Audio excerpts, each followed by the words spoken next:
বলিউড ভাইজান সালমান খান প্রথমবারের মতো প্রকাশ্যে মুখ খুললেন তার অতীত প্রেমের সম্পর্ক নিয়ে।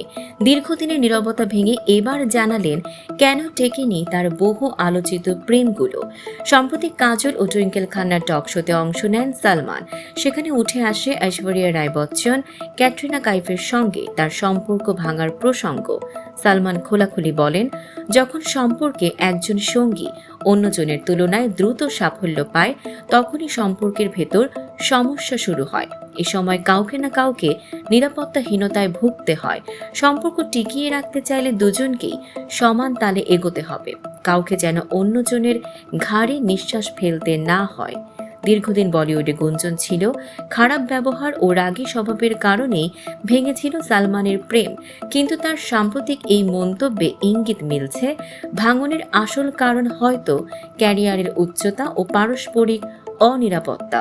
তবে ভক্তদের কাছে এক প্রশ্ন রয়ে গেছে, ভাইজানের জীবনে আদৌ কি কখনো স্থায়ী সম্পর্কের সমাপ্তি ঘটবে? দর্শক, এমনই সব চমকপ্রদ খবর পেতে ফলো করুন আমাদের ফেসবুক পেজ CB24 TV এবং সাবস্ক্রাইব করুন YouTube channel CB24 TV official.